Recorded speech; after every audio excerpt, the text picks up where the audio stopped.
जे संस्था आसा director woman end child development यांची प्रोटेक्शन ऑफिसर आसा कविता मडकयकर, रुपा आसा, जुलेना आसा.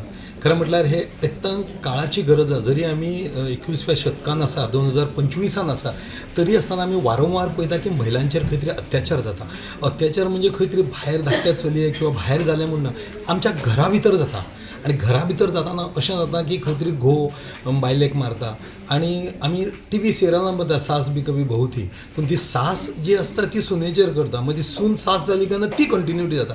पूण हे खंय तरी दाराच्या भायर येना. पूण अर्ज अशी संस्था अरुण पांडे जी आसा, जुलेना आसत, रुपा आसत किंवा चायल्ड वेलफेअर यांच्यानी एक वाचा फोडलेली आसा. अरुण पांडेजीन आमचे संबंध म्हाका दिसता 25-30 वर्सां ह्याच जाग्याचेर आमचे जाल्ले. सो आमी जी आतां महिला आसा ती तेंचेर जे डोमेस्टीक वायलन्स हे कार्य अशें घडोवन येता घरांनी, सो तांकां आमी हेल्प करपा खातीर आमी आसा. सो महिलांनी सगळ्यांनी एक आमकां नोटिफाय करचें येवन की तेंचेर हो अत्याचार घरांनी जाता म्हणून. सो तेज्या उपरांत आमी मागीर ती तेंच्यो कंप्लेनी ज्यो आसा त्यो कोर्टान आमी धाडटली. आनी सो म्हणजे तांकां रिलीफ मेळच्या खातीर सो एक 5 तरेच्यो रिलीफ तांकां मेळटा. सो एक मॉनिटरी रिलीफ आसा, तांकां कितें खर्च बीन कितें लागलेलो आसा किंवा तांकां मेडिकल एक्सपेन्सीस कितें आसा सो तेज्या अंडर तांकां मेळटा. And I think in this gathering, what is most going to be most fruitful is we are going to have the students from Salgaonkar Law College who are the budding lawyers.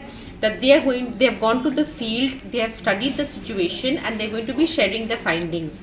So we are happy that the protection officers here, Women and Child Welfare Department is here to take up this issue further and to see whatever findings that has come from the research, we are able to implement it. जे भारत सरकारान फुडें सोडून जो आपलो पांयो घाल्लो आसा संकल्प हे आतां येता ते 2047 मेरेन भारत आमचो डेव्हलप कंट्री जावची हाजे खातीर भारत सरकार प्रयत्न करता.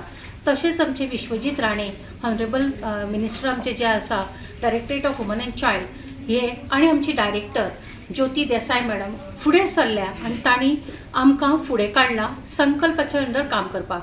दो हमारा ज़्यादा फोकस रहा है सेक्स ट्रैफिकिंग पे, सेक्सुअल वायलेंस पे, पर कुछ समय से हम लोग डोमेस्टिक वायलेंस है ना पे भी काम कर रहे हैं.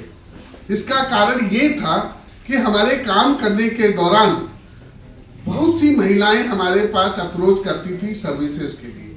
अब डोमेस्टिक वायलेंस ये इंग्लिश टर्म है, पर इसका मतलब है कि घरेलू वायलेंस जिसके अंदर घर में महिलाओं को प्रताड़ित किया जाता है. ये अगर हमारे अनुसार बहुत ही कॉमन है.